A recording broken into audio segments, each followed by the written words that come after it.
Então, gente, sejam muito bem-vindos ao nosso evento especial de uma abertura nova, de uma nova turma do nosso curso FDSK, a nova cobrança tributária. Para quem ainda não me conhece, eu sou a Letéia da Talent Educação e eu estou extremamente feliz em receber todos vocês nesse momento tão importante. E antes de apresentar o nosso convidado, né, eu gostaria de compartilhar com vocês um pouquinho da história da Tailen. Então, a Tailen nasceu de uma paixão grande, assim, genuína pela educação jurídica e pela transformação de carreiras, né?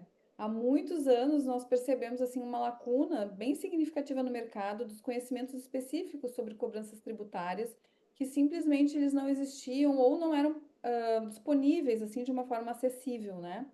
E nós percebemos que esse conhecimento estava restrito a poucos especialistas, como por exemplo o professor Tiago, que está aqui conosco hoje. Então essa jornada ela começou assim de um desejo muito simples, mas muito poderoso que nos move, né? Que é de democratizar esse conhecimento, transformar a vida profissional de advogados em todo o Brasil. E ao longo desses anos, nós já promovemos aqui na Tailen mais de 14 eventos gratuitos. Nós já publicamos 2 livros físicos, diversos e-books. Esse ano a gente teve o terceiro, né, livro, o Insights, diversos e-books, e sempre com esse compromisso de entregar assim, um conteúdo de altíssima qualidade para vocês e que seja um conteúdo de aplicação imediata. Esse, assim, é o nosso grande diferencial. E hoje nós temos um orgulho assim de contar com mais de 500 alunos ativos no TAR, nosso curso Master, além de diversos outros cursos como o FPTU e o FR, que trata sobre nulidades. E cada um desses cursos, desses conteúdos que a gente traz para vocês, foram cuidadosamente desenvolvidos para atender essas necessidades específicas do mercado jurídico.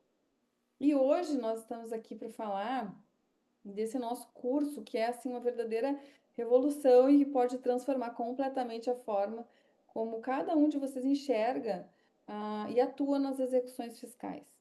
E para isso eu tenho a honra de receber o juiz federal Tiago Scherer, uma das maiores autoridades brasileiras em execuções fiscais. Professor Tiago, seja muito bem-vindo.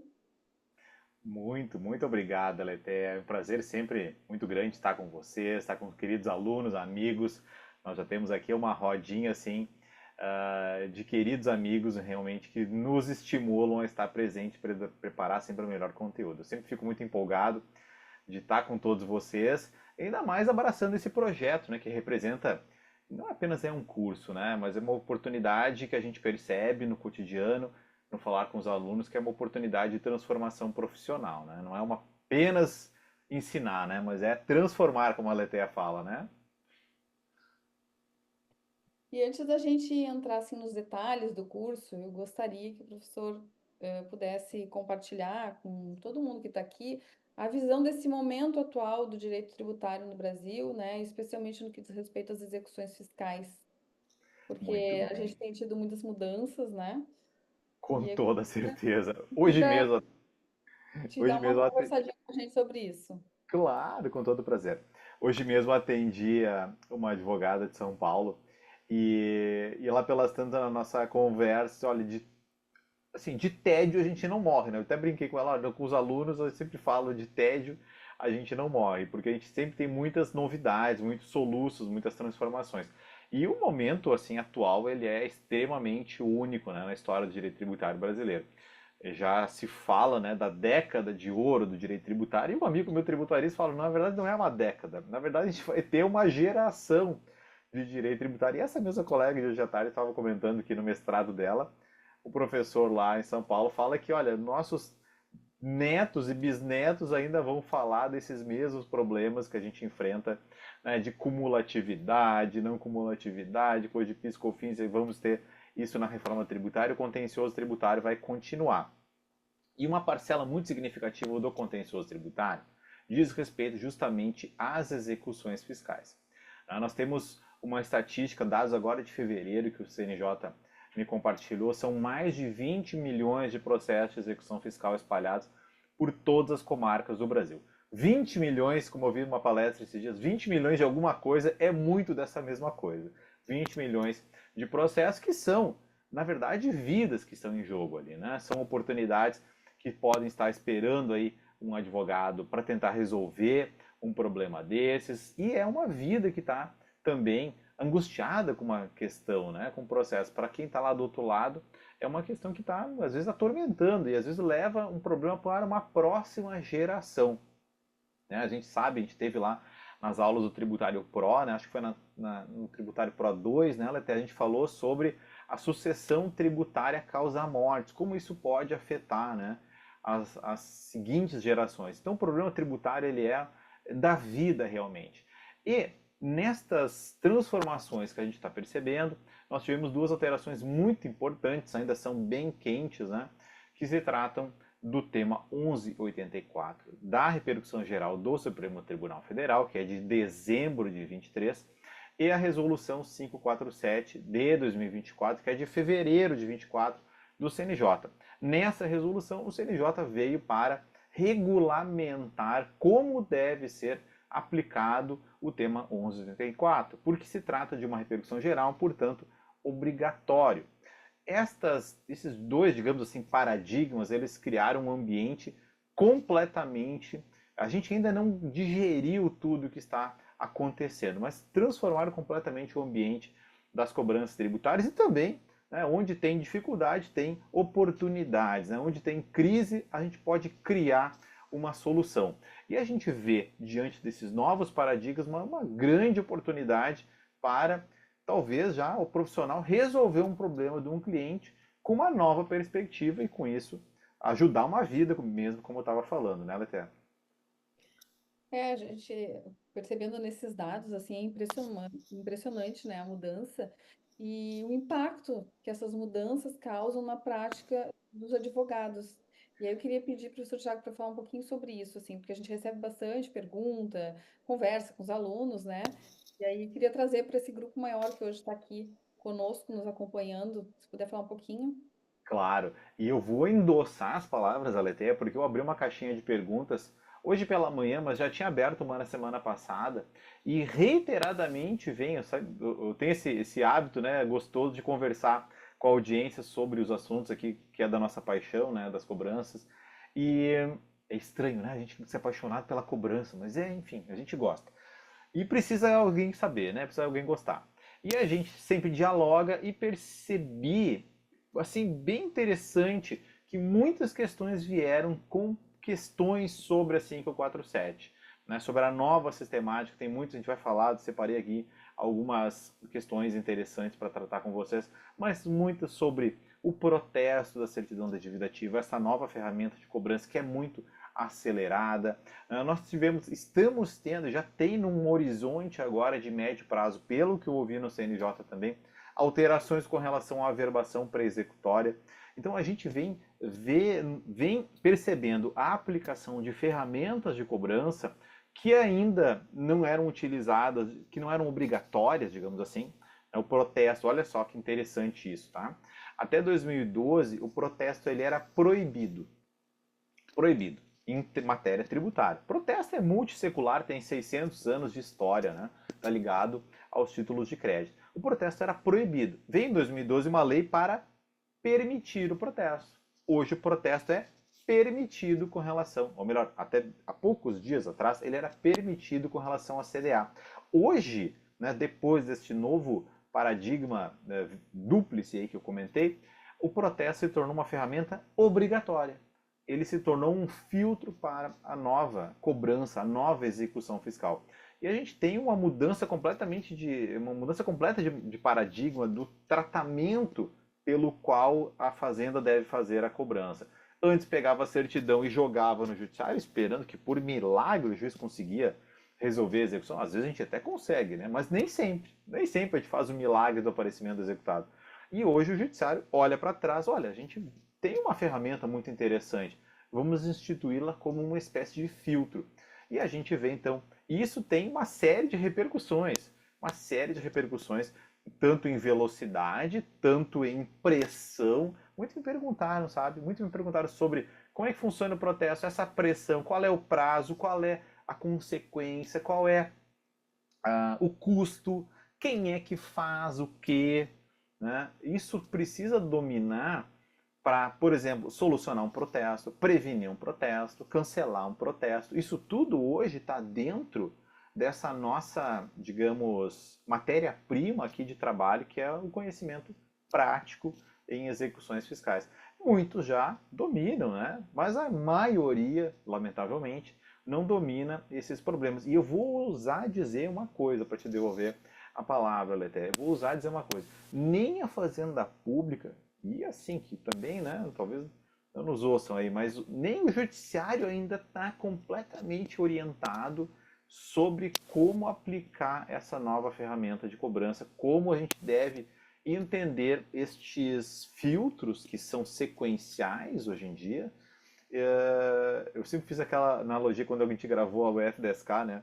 Lá eu sou o tempo do LP, né? Então a gente tem aquelas faixas, a gente tem faixas em direção ao centro. Então imaginem que no centro tá, né, na última música tá a execução fiscal, mas a gente tem uma série de faixas. E quando a gente vai andando em direção ao centro, a coisa vai ficando mais dura, mais severa. E como a gente se movimenta, né? Como é que a gente pode talvez mudar aqui de faixa, né? A gente tem muitas dificuldades, inclusive da própria fazenda pública. Você não pense que a fazenda pública é completamente organizada. Não imaginem que a execução é como a execução da Fazenda Nacional, que é o maior exequente, né?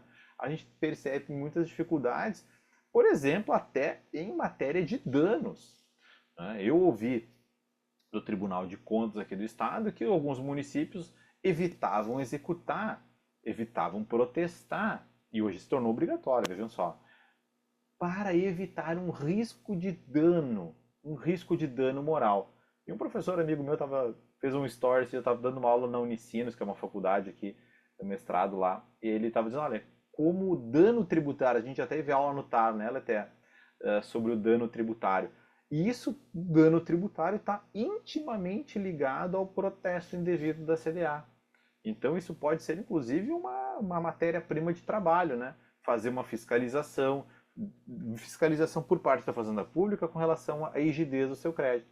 E, de outro lado, o próprio executado, o devedor, fazendo uma fiscalização da regularidade desse procedimento. Já falei demais, não queria te passar a palavra, mas é para dar um contexto de como o terreno está movediço e como a gente pode apertar alguns botões e conseguir destravar um resultado, que é, por exemplo, conseguir a conformidade tributária daquele devedor, que é uma coisa extremamente relevante, né? Estar conforme possibilita, por exemplo, conseguir um financiamento bancário, não ter um protesto, vai me regularizar a vida com os meus fornecedores, então posso ter crédito. Então vejam só, muitas vezes um protesto tributário vai gerar uma consequência no ciclo produtivo da empresa. Então a gente tem um contexto que ele é bastante amplo, a gente vê como a gente pode se movimentar nesse ambiente e ter repercussões que são repercussões favoráveis dentro das regras do jogo, como a gente sempre fala, né? Dentro da legalidade, repercussões que vão favorecer um ciclo produtivo, mantendo empregos, né? Mantendo a regularidade ou evitando uma dor de cabeça maior para o empresário. Então o contexto é bem instigante assim. Mas ainda temos muitos advogados, assim, que a gente Oh, percebe que eles têm um receio de atuar na área tributária. Ainda tem esse com mito, certeza. assim, né? Especialmente na área das execuções fiscais. A gente já conversou, percebe que talvez pela falta de compartilhamento desse conteúdo mais acessível, de forma mais direta, mas as pessoas ainda têm, os advogados ainda têm uma certa resistência. E aí eu queria que você falasse um pouquinho dos principais obstáculos, assim, que tu observa, né? Que Claro. as pessoas apresentam, assim, como forma de resistência, né? Uma dessas coisas, enfim, desses obstáculos, um me respondeu nas caixinhas, tô queimando neurônio aqui. É sempre assim na execução, né? E a execução fiscal, Ah, eu vi. foi, e assim, ó, eu juro, pessoal, foi uma pergunta espontânea, não é pergunta fake que alguém tava, né? Que eu coloquei, que ela até colocou, é pergunta genuína. Tô queimando neurônio, não tô conseguindo, é sempre assim mesmo. Digo, olha, para mim é muito natural, porque eu me criei como juiz dentro da execução fiscal, então é muito natural. Mas quem está de fora muitas vezes olha para esse objeto, né? Que muitas eu sempre, não tenho um cubinho aqui, eu sempre às vezes andava com um cubinho do meu filho de cubo mágico. A gente olha para esse objeto e ele tem facetas diferentes, né? E a execução tem um pouco disso, né? A gente não conhece muito como ela funciona. Claro, isso vai dar uma resistência enorme, né? Se eu tenho medo, né? Daquilo ali faz parte, né?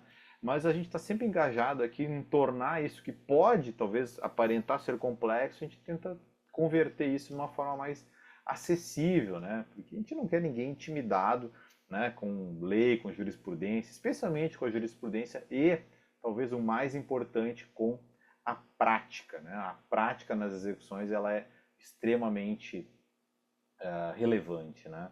Mas eu queria ainda outra coisa importante que é esse receio, tá? Eu acho que a falta de conhecimento da prática é um fator que pesa, né? Lá na faculdade a gente não tem essa oportunidade, a gente não tem um estudo sobre execução fiscal, é tudo muito teórico, né? Ou teórico sobre outras questões, ou prática sobre uma prática de processo civil em geral, que também não atende, né? Vai atender uma execução de título de fatura duplicata, mas não atende a execução. Então a gente tem uma dificuldade de conhecimento prático. Então, primeiro um receio, assim, um desconhecido, depois uma falta de conhecimento prático. E talvez o mais importante, que eu suei o sangue para conseguir. Ontem eu fui tomar um café com a minha mãe, e olha, essa minha metodologia de ensino e aprendizagem ela é única. Quando eu estudo trazendo os conhecimentos por uma certa linha do tempo, a partir de uma concentração, de uma visão de um determinado fato e a partir dali buscando interpretar a situação, quais são as repercussões, se eu silenciar, quais são as repercussões, quando eu tenho uma citação, quais são as repercussões na prescrição, na penhora, pode ter problema na responsabilidade. Então a gente faz uma separação dos assuntos nessa metodologia que para mim faz muito sentido para estudar, acho que também faz muito sentido para os nossos alunos que estão aqui nos honrando com a sua presença, mas esse método de estudo, claro, que é, digamos assim, eficiente, mas ele é muito simplificado. Uma amiga minha que é advogada de direito de família, né? Ela disse, Tiago, eu não entendo nada de tributário, mas quando eu te ouço falar, eu entendo tudo. Então eu acho legal isso, porque as coisas não precisam ser muito difíceis, né? Então acho que são esses passos assim que a gente pode ajudar os alunos aqui para construir, né? Fomentar um conhecimento, construir uma capacidade de enfrentar os desafios muito legal. Esse é o nosso objetivo, né, Leté? E exatamente assim, para superar esses obstáculos, né, essas resistências que a gente desenvolveu o curso F10K. Então, vocês pensem em toda essa experiência do professor Tiago, que já são aí mais de 20 anos, né, organizada de uma forma prática, né? Então, foi pensando nisso que a gente desenvolveu o curso, né? Exatamente, exatamente. Com essa metodologia facilitada, né? Mas o DSK ele foi gravado com muita paixão, porque era um assunto que eu estava vivendo assim de uma forma muito, né, naqueles momentos das gravações, o curso já está tudo gravado, disponível, né? Mas foi um momento assim de muita energia, assim. Eu estava estudando, estava finalizando o livro que saiu agora em 2025, né, o Cobrança Tributária, porque o DSK ele é uma visão um pouco diferente, né? Mas é uma visão da nova cobrança tributária. A gente deu esse nome DSK, mas o DSK não é, digamos, porque ficou popular, né? Essas execuções de 10 mil, como é que funciona? Até nas perguntas vieram bastante esse tipo de temática. Mas o nova cobrança tributária, como é o nome técnico dele, o nova cobrança tributária justamente vai trazer essa segurança na análise dos novos caminhos da cobrança tributária. Porque o jogo mudou. O jogo mudou, a gente precisa estar atento como as coisas vão caminhar daqui para diante. E a gente tem, como eu disse antes, a possibilidade de gerar repercussões favoráveis, positivas, para fins de conformidade, para fins de gestão do passivo, né? Evitar um risco ou prevenir um risco de dano maior. Então o jogo mudou, se tornou muito interessante agora, né? Muito interessante. A gente tem que estar atentos a essas temáticas. O DSK foi assim, uma paixão que eu tive mesmo naquelas aulas. A gente queria propor agora, Tiago, da gente entrar em algumas questões práticas, assim, que estão gerando Claro. dúvidas, né? O pessoal que nos pergunta, que conversa conosco, os seguidores e alunos também. E aí eu vou fazer algumas perguntas estratégicas que a gente recebe frequentemente dos nossos alunos e seguidores. e a gente vai fazendo perguntas e respostas, pode ser? Claro, bora lá. Então, uma das perguntas é exatamente nesse tema que tu estava trazendo, assim, acabaram as execuções fiscais de menos de R$ 10.000? Esse é um erro, não canso de repetir essa questão. Esse é um erro estratégico, né? A gente eu substituí no tribunal ainda esse ano e numa das conversas lá, né, no gabinete, o assessor perguntou: e aí, doutor, como é que tá o negócio dessas execuções de 10 mil? Eu digo: parei, não, não é para e para tudo, porque não é execução de 10 mil, certo? A gente tem um novo critério de ajuizamento, mas que é o entendimento do Supremo aplicado pelo CNJ, mas é um critério no sentido de que a gente precisa observar a legislação daquele específico ente tributante. Então anotem aí para quem está acompanhando, 10 mil não é critério de ajuizamento. Não existe um filtro, execuções abaixo de 10 mil não vão ser ajuizadas. Não existe. Tá? Esse é um erro. Talvez aquele parágrafo 1º do artigo 1º da Resolução 547 tenha contribuído para fomentar esse equívoco. Porque o parágrafo se interpreta pelo caput, né? Está dentro da mesma estrutura normativa, faria uma parte, mas na verdade o parágrafo 1º, que trata dos 10 mil, é uma coisa completamente diferente. Completamente diferente. Então anotem aí, 10 mil não é piso exequendo. Não é, não é. Por que que não é? Vai ficar muito simples de entender. Por que que não é piso exequendo? Porque o Supremo e o CNJ não poderiam, vejam só, não poderiam invadir, violar o princípio da separação dos poderes, invadir a esfera de atribuições dos entes tributantes que podem estar lá do outro lado do muro, né? Executivo e legislativo, legislativo legislando, criando um filtro de acordo com a sua realidade local, né? Eu dei uma palestra no Tribunal de Justiça no início do ano e eu falava, lá em Lajeado, minha cidade natal, o critério, né, pode ser uma execução de R$ 3.000 ou 3.000 unidades de valor corrigíveis lá pela taxa Selic. Pode ser um valor na cidade, na capital de São Paulo, pode ser um valor de 50 mil, porque o volume de processo, porque a incapacidade de gerir isso aí precisa criar um filtro de a gente estabelecer o que é prioritário, acima de 50 é prioritário. Então veja só, dois exemplos muito distantes um do outro, uma cidade do interior do Rio Grande do Sul, uma capital da maior metrópole brasileira. Os critérios vão ser diferentes. E é isso que o CNJ e o Supremo disseram.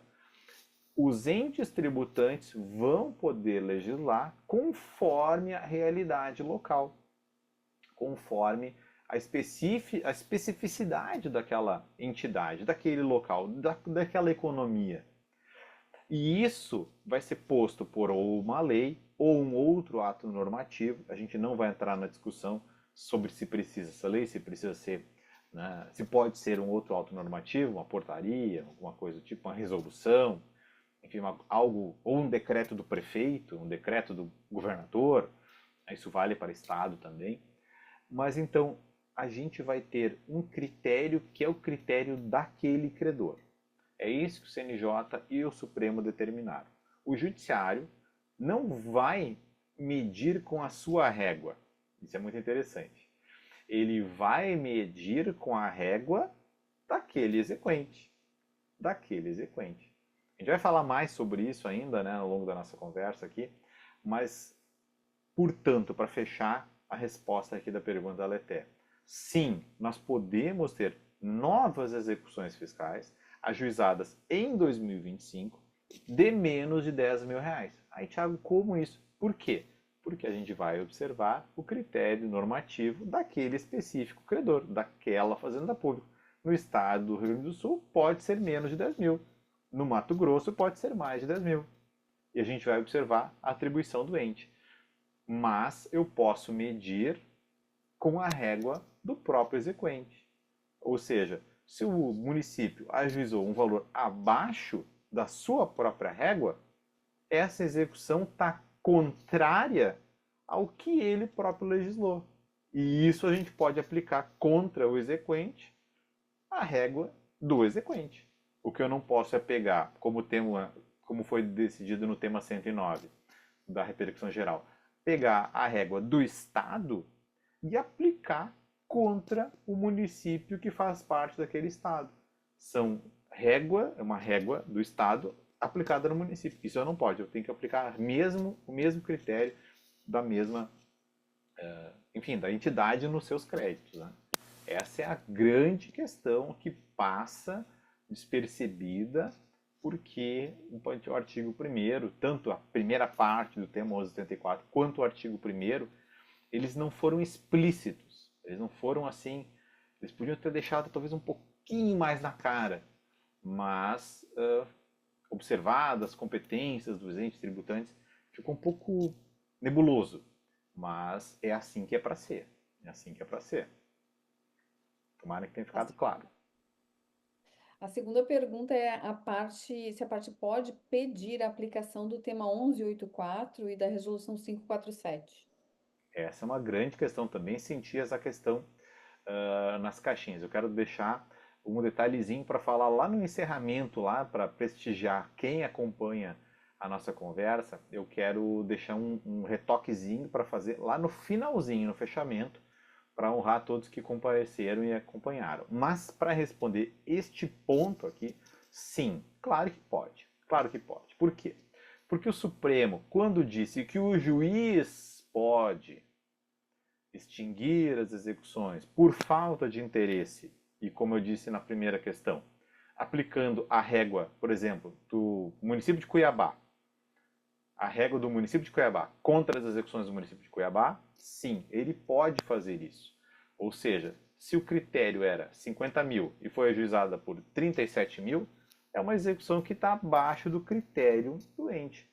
Se o juiz pode fazer isso, e na verdade deve, porque a mensagem que está nas entrelinhas está dizendo o seguinte: deve ser saneado o acervo de execuções fiscais. Nós temos vários tipos de execuções que vão ser saneadas, extintas, né? Mas são uma das coisas que vão ser, uma fração desse acervo é o acervo que não devia estar ali, porque está abaixo do critério do específico ente. Eu dei o exemplo hipotético. Cuiabá 50 mil, 37 mil está abaixo, ou seja, corta. O juiz pode fazer. Será que a parte pode para responder a pergunta? Claro que pode. Claro que pode. Se a parte, né, se a parte tem um direito, né, a tirar o seu nome, né, que está pichado lá na certidão, né, está lá, entre aspas, negativado, né, porque tem lá uma execução contra ela. Muitas vezes precisa ter uma certidão para comprovar bons procedimentos, para conseguir, né, fazer um negócio, um contrato, alienar um imóvel, alguma coisa desse tipo. Então, ela tem esse interesse, um legítimo interesse, a não se expor a uma execução que o Supremo e o CNJ disseram: olha, essa execução não é para estar aqui. Essa execução de valor abaixo do critério, do específico critério daquele ente exequente, essa execução não devia estar aqui, porque falta interesse. O próprio exequente está dizendo que falta interesse. O próprio exequente diz: olha, o meu critério é 50 mil, o que está abaixo deve ser extinto. E é um outro exemplo a finalizar da União. Porque ao longo dos anos nós tivemos, no meu LEF comentada, eu trabalhei isso, eu fiz um detalhamento, né, da evolução da legislação federal. O valor era 5 mil, foi para 10 mil, foi para 20 mil. O que a gente fazia, né, na justiça, eu como juiz? A gente pegava a execução que era abaixo de 5 mil e a gente suspendia. Aí o critério passou a ser 10 mil. A gente olhava lá, quais eram as execuções que estão abaixo de 10 mil? Porque o próprio exequente diz: olha, eu não me interesso por execuções de valor abaixo de 10 mil. Eu pego essas execuções e suspendo, porque o STJ não permitia, por repetitivo, extinguir. Né? Isso é do passado. Aí depois subiu para 20 mil. Bom, em 2012. Até hoje é assim. Então, essa execução ela é colhida do fluxo, né, de execuções e ela é suspensa. Suspensa. Por falta de interesse. Porque o exequente diz que eu não me interesso por execuções abaixo de 20 mil. Muito bem. Agora o jogo mudou. Agora, para responder a pergunta, a parte pode pedir a aplicação do 1184 da 547. Essa execução ela é desinteressante aos olhos do próprio exequente, portanto ela tem que ser extinta. E é isso o desejado, a extinção daqueles processos que não deviam estar ali. Então, claro, a parte pode também, dentro dessa lógica da nova cobrança. É isso aí. A terceira pergunta que a gente separou aqui para fazer é se o juiz vai aplicar imediatamente o corte dos 10 mil reais. Ah, ótima questão. Exatamente. Sim, essa nova sistemática, vejam só, ela não teve modulação, ela não teve alguma restrição, pelo contrário, a restrição, a ideia é pegar os 10 mil, que é uma outra coisa, os 10 mil é um critério de saneamento do acervo inservível, acervo imprestável, acervo frustrado. Não vai dar tempo, né? Lá no 10K tem tudo isso gravado minuciosamente. Não dá tempo aqui da gente esgotar tudo, né? Mas aí, o critério é 10 mil reais, execução frustrada. Só que na pergunta aqui, eu vou olhar para trás. Eu vou olhar para trás. Quais são as minhas execuções de valor inferior a 10 mil reais, valor de face, de resultado infrutífero? E essa execução tem mais outras coisas de prazo, de tempo, enfim, tem mais outros critérios que não posso me alongar agora, mas é justamente para olhar para trás, é para sanear esse acervo. E aí, voltando na pergunta anterior, sim, se a parte pode pedir isso também. Claro, claro que pode, claro que pode. Porque se o desejo do judiciário, pelo Supremo, pelo CNJ, é olhar para trás e excluir o acervo inservível, isso deve ser feito de ofício, inclusive com a cooperação da Fazenda Pública. Ela pode ajudar, pode trazer relatórios, pode contribuir de várias formas, com atividades de gestão, intimações diferenciadas, pode deixar de recorrer, pode ter uma espécie de negócio jurídico assim para estabelecer critérios. Olha, nos tais dias do mês você me passa esse acervo, que eu já sei que se trata disso. Né? O prazo pode ser um prazo de 33 dias, porque daí eu sei que é aquele prazo diferente para eu olhar. Né? No processo eletrônico a gente consegue fazer isso. Então é justamente olhar para trás com a cooperação das partes para sanear esse acervo. E se o juiz pode, as partes, claro, devem também contribuir. A parte, o executado, tem todo o interesse, né, para excluir esse processo. Às vezes é uma questão até de sucessão, né? Tem uma execução frustrada, quem tem um inventário lá tem uma execução pendente contra o espólio, uma execução que não vai para frente nem para trás, e um valor relativamente baixo, né, 10 mil. Então a gente vai extinguir essas execuções. Claro, isso tem uma série de critérios, uma série de coisas que não vem ao caso aqui, inclusive com uma série de possibilidades, né, de uma nova cobrança, de um novo protesto, de uma nova execução, umas questões que a gente não pode se deter agora. Mas, claro, a parte pode e justamente o propósito é justamente sanear esse acervo pendente de forma imediata, né? De forma imediata. Muitas vezes o judiciário não consegue. Muitas vezes o judiciário não consegue pegar lá numa vara judicial, que tem civil, que tem crime, que tem família, que tem contrato, tem juizado para fazer de noite. Como é que ela vai pegar um processo lá que está assim, meio xoxo, né? Então, poxa, é o interesse da parte também contribuir, salientar. E o advogado, então? Então vejam só como isso pode ser um círculo virtuoso. O CNJ quer, o juiz pode, a parte contribui, gera um resultado positivo. Mas gera um resultado positivo que não é só a baixa daquela execução, mas pode até ser uma coisa que pode ajudar, né, logo ali adiante Porque a execução é uma pequena engrenagem de uma máquina que está funcionando na vida e nas empresas, né? Então é uma coisa bem interessante. Eu gosto de ver dessa forma.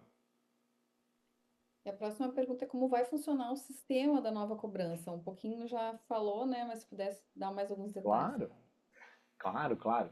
Eu acho que assim, para a gente simplificar e entender o tamanho da transformação, a gente vai imaginar o seguinte: a Fazenda Pública tem uma série de prerrogativas, uma série de vantagens, uma série de benefícios na cobrança dos seus créditos. Só que essa série de benefícios causaram, né, aquela coisa que meu pai disse, olha, o cachimbo entorta a boca. Então, uma série de coisas deixaram o exequente viciado. E um desses vícios, esse mau costume, assim, ou talvez até por dificuldade de gestão, era uma demora extremamente grande, né? Ou uma falta de critério, uma falta de gestão. Sempre falo muito da gestão do passivo, mas uma falta da gestão da dívida ativa. Comentei do Tribunal de Contas agora há pouquinho, que era uma falta de gestão, uma falta de tratamento, no sentido de que pegava aquela certidão extraída da inscrição do crédito na dívida ativa e simplesmente depositava aquilo dentro do judiciário. No final do ano era sempre uma emoção, né? Lá em dezembro, aquela chuva de iniciais lá esperando, vai virar o ano. Eu não sei o que eles pensavam, né? Que vai prescrever, vai final do ano. E não tem nada a ver, né? A contagem da prescrição é uma coisa completamente diferente. Mas no final do ano vem aquela enxurrada de. Acho que é para mostrar serviço para encerrar o ano. Mostrar serviço depositando aquele monte de iniciais. Então o que acontecia? Pegava a certidão, depositava no judiciário, esperando que a mágica acontecesse. Nem sempre acontecia. Hoje não, tá? Hoje não. A nova cobrança é uma cobrança passo a passo. Uma cobrança passo a passo. Nós precisamos, vejam só, nós precisamos, o primeiro passo é uma tentativa de solução amigável, que pode ser um e-mail, né? No meu cobrança tributária eu sustentei isso, olha, pode ser um e-mail cadastrado, mandando lá uma oportunidade, olha, o senhor não pagou o seu IPTU aqui, 2025, mas nós temos um programa de parcelamento, e você pode aderir clicando aqui, ou respondendo aqui, ou telefonando lá, ou enfim, algum canal de autorregularização, aderindo a um parcelamento. Então, vejam só, parece simples isso, mas eu ouvi no CNJ que esses programas de parcelamento não existiam em inúmeros municípios. Então, o devedor era obrigado a pagar à vista, né, ou se expor a uma execução para ter um bem executado, penhorado, leiloado, o que era muito, muito ruim, muito, muito ruim. Então, o Supremo disse, foi o primeiro vento, o primeiro sopro de inovação, né, lá na segunda parte da tese do 1184, precisa ter uma tentativa de solução amigável. Precisa ter. Isso é muito óbvio, precisa realmente. Então isso foi uma medida de pressão na própria Fazenda Pública. Olha, você quer executar? Tudo bem, nós estamos aqui com seus de braços abertos. Desde que desde que vocês cumpram o critério legitimamente posto, critério de valor legitimamente posto, mas vocês não vão, isso está também no 1164, vocês não vão, quantas palavras, né? Não vão sequestrar o judiciário como nós temos até hoje, que é usar o judiciário enquanto que você poderia usar uma outra ferramenta. A primeira ferramenta é chamar o devedor para conversar. Então, primeiro passo, uma tentativa de solução amigável, que pode ser um parcelamento, uma autorregularização, uma transação. O Supremo diz que precisa ter isso. Então, os municípios precisam legislar, criando um parcelamento, certo? Ou, no mínimo, um programa de parcelamento. Então, precisa ter esse primeiro passo. Bom, chamei o cristão, não apareceu lá para resolver. Bom, segundo passo, aí nós temos um ferramental já um pouquinho mais duro, que é ou o protesto da certidão de dívida ativa. Lá no início eu comentei, o protesto ele era proibido, se tornou opcional, hoje ele é obrigatório, né? Precisa ter o protesto da CDA e vai muito bem obrigado porque ele é gratuito para o exequente, ele é muito rápido, bastam 3 dias, né? O devedor vai sofrer consequências pelo protesto, né? Vai perder crédito no mercado, vai, enfim, é um transtorno muito grande para o empresário. Então o protesto acaba sendo um mecanismo de indução, de estímulo, né? Só que o protesto muitas vezes também pode ser substituído por uma outra ferramenta. Então nós temos o protesto, mas ele pode ser substituído por averbação pré-executória. Isso vai ser ainda regulamentado para se tornar ele eletrônico, que é pegar a certidão e averbar lá no prontuário. O carro lá do nosso executado vai ter lá no prontuário, olha, é devedor da CDA número tal.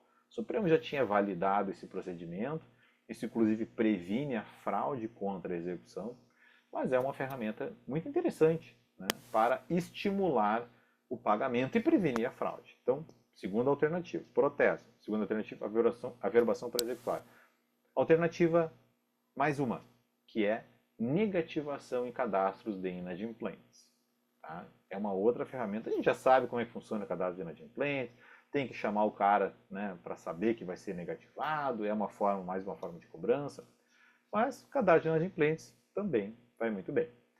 Próxima alternativa é, na atual, agora pela resolução 617, inscrição no CADIM, que é um cadastro informativo, não é um cadastro de inadimplentes. Muito embora a gente coloque no CADIM quem tem dívida.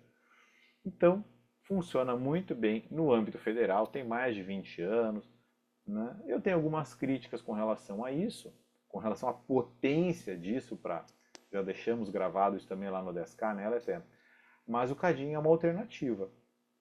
E hoje o CADIM federal, por convênio, pode receber débitos estaduais. Então a gente vai ter um CADIM federal cada vez maior, informando, fazendo um policiamento, um atestado de bons antecedentes lá, né? Então o CADIM é uma outra alternativa ao protesto. E por fim, a pronta indicação de bens. Então a gente tem a possibilidade de ajuizar a execução sem protesto, indicando um bem do devedor. E isso se aplica como uma luva nas cobranças de IPTU. Então, temos um curso, né, Letéia, também de execução fiscal de IPTU, com várias aulas gravadas, mas funciona muito bem como uma luva na execução de IPTU. Por quê? Porque o imóvel que gerou IPTU não é empenhorável. E esse imóvel que não é empenhorável pode ser indicado para penhora. Ah, mas vai penhorar um valor do imóvel de 100 mil e a minha dívida é 3 mil, conforme o critério do ente local, né? Bom, não é empenhorável. A gente vai citar o executado para pagar ou para garantir a execução de 3 mil. Se ele não fizer isso, ele vai se expor a essa penhora gravosa. Eu chamo de penhora gravosa, né, que é a penhora porque ela não é de um bem indicado pelo executado. Se o executado não indicar um bem, vai acabar se expondo à penhora. Pode ser penhorado outro bem, pode ser feito um cisbajute também, não tem problema nenhum. Mas acaba que pode penhorar o próprio imóvel do devedor. Então vejam só, gente, a gente vai ter a possibilidade nessa nova sistemática de uma grande parcela de penhoras de imóveis essencialmente de bem de família. Então, isso tudo dentro das regras do jogo. Não tem nada ilegal aí. Na verdade, a gente está cumprindo o que o CNJ disse. Então, isso, assim, até numa passada, assim, 10 frases, como deve funcionar essa nova sistemática da cobrança. É um passo a passo. E a última das nossas perguntas separadas aqui é como fica a vida do devedor depois do protesto? Tem como resolver? Ah, sim. Tem, claro, tem como resolver, claro, né? Tem várias ferramentas, né? A gente tratou num curso sobre a resolução da vida do devedor depois do protesto. E não é aquela coisa que a gente imaginava, né? Que a gente vê lá, via até nas propagandas, né? 5 anos. Eu limpo o seu protesto de 5 anos. Na verdade, é porque 5 anos ele não aparece mais na certidão de protesto, né? É só isso, não tem mistério nenhum, é aplicar, né, a lei de protestos. Mas sim, é possível o cancelamento do protesto. E como se faz o cancelamento do protesto? Bom, a gente tem fundamentalmente 3 alternativas. Como eu cancelo o protesto? Pelo pagamento do título. O pagamento do título vai proporcionar o cancelamento do protesto. Né? O credor vai dar um comando, uma carta de anuência eletrônica lá para cancelar o protesto. Pagamento total da CDA. Ou ele vai cancelar por decisão judicial, e aqui entra a expertise do próprio advogado em procurar alguns problemas que muitas vezes tem. Eu falei do Tribunal de Contas que evitava executar com medo do risco de dano moral pelo protesto indevido, de uma CDA prescrita, já paga, enfim, com suspensão de exigibilidade, algum problema desse tipo. Então a gente pode ter eventualmente um protesto de um título que tem algum problema, vai do executado, do devedor, no seu advogado, né? Do devedor analisar o título, a história do crédito, ou ainda né, com uma anuência do exequente por algum outro tipo de motivo. Por exemplo, um parcelamento, uma transação, isso está dentro de um contexto maior. Mas, fundamentalmente, são essas três. E aquela coisa dos 5 anos, simplesmente ele vai ficar para sempre. O protesto ele vai ser eterno. Ele só vai aparecer nas certidões dos últimos 5 anos, que é o tempo que ele é consultado, né? São protestos dos últimos 5 anos que são consultados para efeito, por exemplo, de concessão de crédito, né? Talvez eu tirei um carro financiado e me pediram lá certidão do protesto. Digo, era uma fortuna lá que queria uma análise de crédito. Não, não, peraí, eu vou pegar isso aí para vocês. Tirei lá a certidão de protesto, negativa de protesto. Ainda bem negativa, né? E apresentei lá e estava tudo resolvido, foi o suficiente para aprovar o crédito. Mas vejam só, o protesto poderia eventualmente impedir aquela minha concessão de crédito. Então é bastante importante a gente estar conforme, né? Estar regular. Com essas perguntas e dúvidas que a gente trouxe, já dá para ver o quanto o conteúdo desse curso do FDSK é transformador, né? E o impressionante é que tudo isso que o professor Thiago trouxe aqui é apenas assim uma amostra pequena do que tem lá dentro do curso, do que vocês vão encontrar. E antes da gente entender assim a importância, o potencial desse conhecimento, eu quero trazer para vocês um pouco mais sobre a estrutura do curso, como ele está organizado, para garantir que os alunos absorvam todo esse conteúdo de uma forma eficiente, né? Quanto ele é prático. Pode ser, professor Tiago, posso falar um pouquinho então do curso agora? Então, o F10K, gente, ele foi estruturado para ser assim, extremamente prático e de aplicação imediata, como todos os nossos cursos e conteúdos, né? Não tem tempo, assim, ninguém tem tempo para ficar perdendo com teorias abstratas, e aqui a gente prima por isso, né? Vocês aprendem exatamente aquilo que precisa para começar a atuar, a obter resultado desde o primeiro dia. E o acesso do curso, ele é imediato. Então, assim que faz a matrícula, já pode começar a estudar, né, a assistir às aulas e colocar esse conteúdo todo em prática. E o curso ele é dividido em módulos que são ali estrategicamente organizados, com aulas curtas, direto ao ponto, né? E eu vou falar um pouquinho de uns dois módulos que a gente tem lá dentro para que vocês consigam compreender o quanto o conteúdo é importante, o quanto é valioso o que a gente traz dentro do F10K. Por exemplo, no módulo 3, a gente tem em torno de umas 14 aulas em vídeo, já estão gravadas, que abordam todo o rito das execuções fiscais de baixo valor, incluindo temas assim que são cruciais, né? Como a extinção de ofício das execuções fiscais abaixo de R$ 10.000, critérios da LEF, recursos cabíveis, o julgamento do tema 1148 do STF, as principais normas da resolução 547 do CNJ, a prescrição para repropositura da execução fiscal e muito mais, né? E a gente tem lá dentro também um outro módulo, que é o módulo 4, que tem umas 15 aulas em vídeo, onde vocês vão conseguir ali dominar algumas questões incidentais relevantes, né? Como assim a aplicação do novo critério de ajuizamento, as medidas incidentais de cobrança, a nova lógica, né, para as execuções fiscais de baixo valor, os requisitos de ajuizamento da execução fiscal e a obrigatoriedade da comunicação das transferências de imóveis. Além desses módulos todos principais, a gente tem um bônus muito especial que a gente sempre destaca aqui, que é todos os alunos recebem, que é o nosso módulo 5, que é uma timeline da prescrição tributária, que só esse módulo ele já vale todo o investimento do curso, né? Então são assim milhões de honorários gerados anualmente na advocacia, nas execuções fiscais, e esses valores, eles vão, para quem sabe analisar a execução fiscal assim, na prática e analisar a prescrição tributária, é exatamente o que os alunos precisam para poder, então, alavancar sua carreira, né, e ter sucesso nessa atuação. E aí, professor Tiago, a gente está chegando no finalzinho desse tempo que a gente separou dessa aula, né? E eu tenho certeza que muitos dos nossos alunos e espectadores que estão aqui já estão ansiosos para saber como é que podem ter acesso a esse conteúdo, como é que fazem para serem alunos do EFDSK, poder se matricular. Só que daí, antes de falar de valores, eu queria trazer assim uma reflexão importante, né? Quando a gente desenvolveu o F10K, o nosso objetivo era criar algo assim que realmente pudesse transformar a carreira dos advogados, algo que proporcionasse um retorno sobre o investimento assim, muito maior que o valor do curso.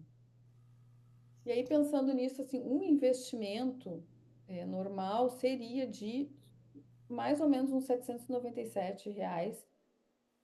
Mas a gente fez uma proposta aqui, inspirados ali no Semana dos Namorados, né?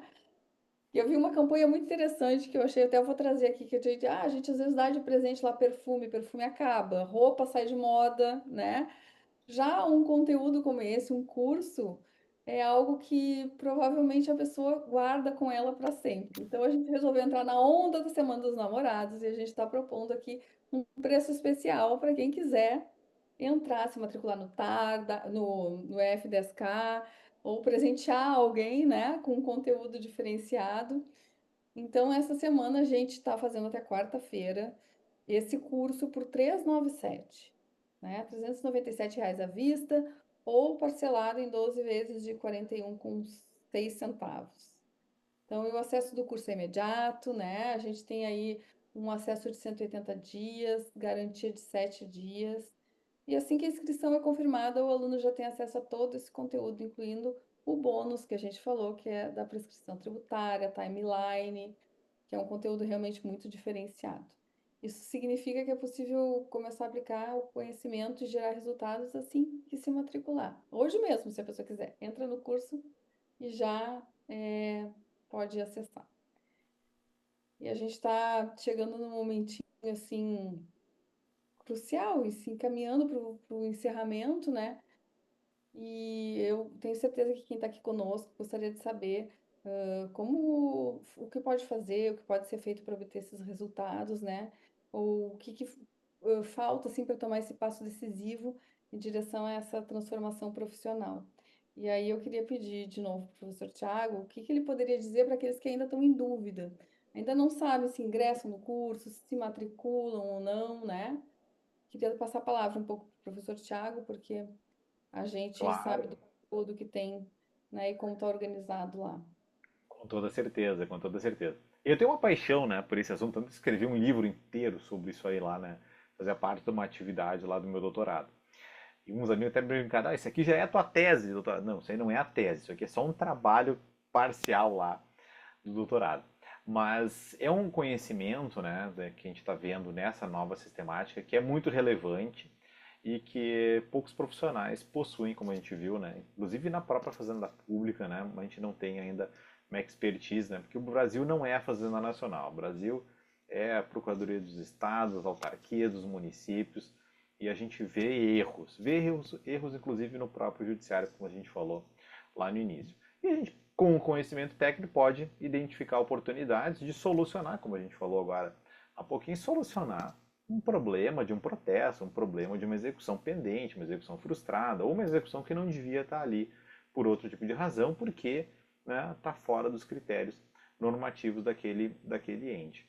Então a gente pode aplicar técnicas, como a gente também trabalha no TAR, né, técnicas que são realmente resolutivas, que são realmente aplicáveis, que são técnicas de análise, né, e de buscar resultados. E a gente sabe, né, os alunos passam, hoje à tarde mesmo estavam me compartilhando um resultado fantástico de um aluno, porque justamente aplicando as melhores técnicas que estão aí de acordo com a jurisprudência, com a lei, e nesse nosso caso, com a lei e com o normativo do CNJ.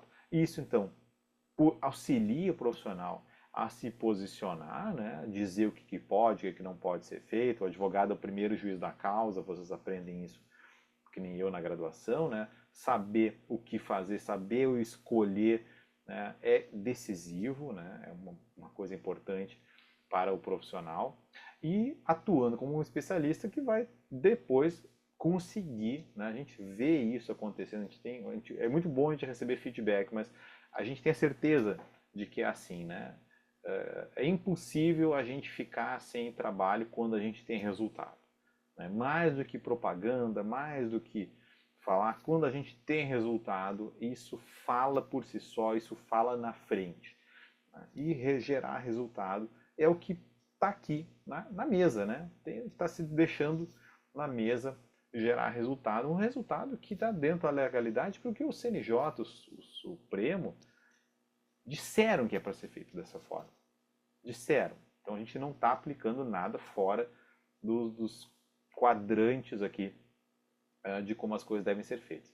Isso vai gerar resultados que são ótimos para os clientes, né? Vai gerar resultado favorável, inclusive em termos de honorários, porque vai gerar contratos, vai gerar negócios. Resultado é o que movimenta o tributário.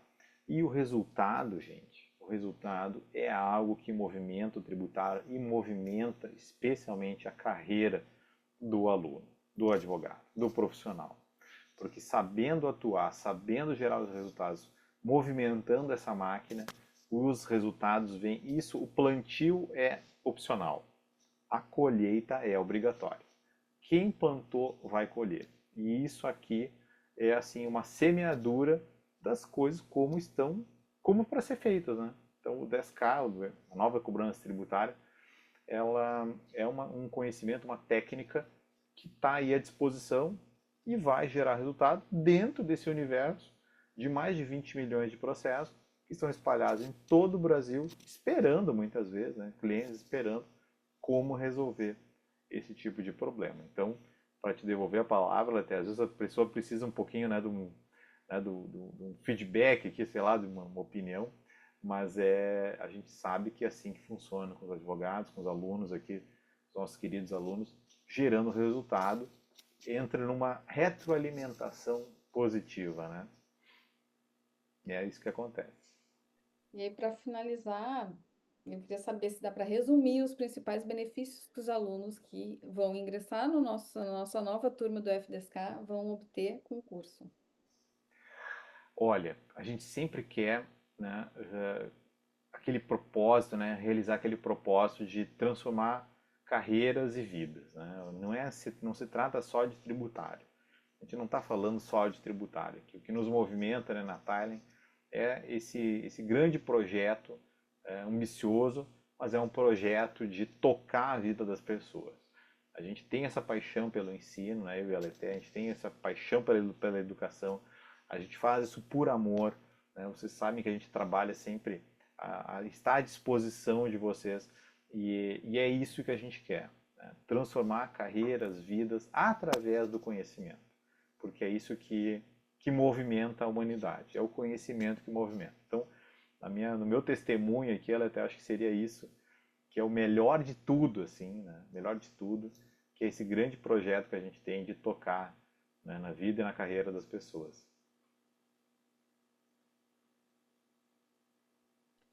Gente, nós chegamos então ao final dessa aula de hoje. Eu não posso deixar de agradecer ao professor Thiago mais uma vez que aceitou o nosso convite, veio aqui compartilhar conosco todo esse conhecimento valioso, né? E quero agradecer vocês que nos acompanharam até aqui. A nossa missão, então, é mais uma vez compartilhar com vocês esse nosso curso, né? Essa mais uma oportunidade de conhecimentos transformadores e valiosos, né? E quem quiser garantir a vaga do EF da Sky e começar a jornada de transformação ainda hoje, eu vou pedir para o pessoal deixar aqui o link no chat para vocês, tá? E lembrando que o valor promocional de 397 é só até quarta-feira. E quem quiser, é só colocar lá o cupom 10K na hora de fazer a compra, que tem esse desconto especial que a gente preparou nessa semana, gente, que eu quero contar uma coisa para vocês, que além da Semana dos Namorados, amanhã é aniversário do professor Tiago. Então, amanhã todo mundo Pronto, no pronto, perfil dele, dando os parabéns, cumprimentando, né? Podem deixar pronto. aqui no Não é chat. segredo mais. Não, não é. Agora eu já botei no mundo, professor Tiago Tu que aguente amanhã, É tô verdade. lá te dando os parabéns. Coloquem aqui, por favor, no chat o que que acharam da aula, do nosso encontro de hoje. E mais uma vez a gente agradece a presença de todos. Desejamos assim muito sucesso nas jornadas profissionais. Esperamos poder contribuir sempre com isso, Com né? certeza. Aleté, eu quero honrar a presença aqui dos nossos alunos. Não desliguem ainda, eu quero só deixar uma última dica super trunfo, tá? Eu tinha prometido lá no início que eu queria homenagear quem ficou até o final. Que é uma pergunta que eu recebi no inbox hoje e eu achei ela super importante e resolvi trazer para vocês. A pergunta era a seguinte: esses critérios, né, de ajuizamento das novas execuções, eles se aplicam para todas as novas execuções ou se aplicam para todos os valores? Essa é uma questão super, super importante. Eu levei essa questão para o CNJ porque eu tinha essa dúvida também. Eu vou compartilhar com vocês que sim, a nova sistemática da cobrança se aplica para todos os critérios. Ah, mas uma execução de 100 mil, Thiago, precisa cumprir o passo a passo? Precisa cumprir o passo a passo, que é ofertas de uma alternativa de solução negocial, protesto ou aquelas todas alternativas ao protesto que a gente comentou no início, sob pena de não poder usar da execução fiscal. Então, olhem só, isso aqui é muito, muito relevante, porque os artigos 2º e 3º da resolução não falam de valores, não falam. E eu perguntei, mas vocês deixaram isso assim, justamente? Sim, é porque é para aplicar para tudo. Ah, tá, então vou escrever no livro que é para aplicar para tudo. Então vejam só, todas as novas cobranças vão girar em torno dessa nova sistemática. Sou pena, inclusive uma questão que eu vou deixar com vocês para pensar ainda, para encerrar, sou pena talvez de uma nulidade. Vocês vão pensar aí, será que não tem uma nulidade por desviar, né, dessa sistemática, desse passo a passo que é obrigatório? Resolução é obrigatória, vale como lei, e o tema 1174, repercussão geral, também vale como uma espécie de lei. Fechou? Essa é uma dica aqui que eu queria deixar e uma reflexão para um fechamento final, né, Leté? Não queria deixar passar essa oportunidade. E te devolvo a palavra. Então, nós encerramos com essa super dica do professor aí, ou mais um conteúdo, né, valioso. E eu reforço o convite. Quem quiser fazer parte da nova turma, aproveite essa oportunidade especial de estar conosco, né, com esses conteúdos diferenciados lá no EF10K. Preço especial até quarta-feira, a gente não perca a oportunidade, porque realmente é um curso com um preço muito acessível, perto do valor que ele pode gerar para vocês de resultados, tá bem? Uma boa noite, muito obrigado, professor Thiago, muito obrigado mais uma vez. E a todos que estiveram Obrigado.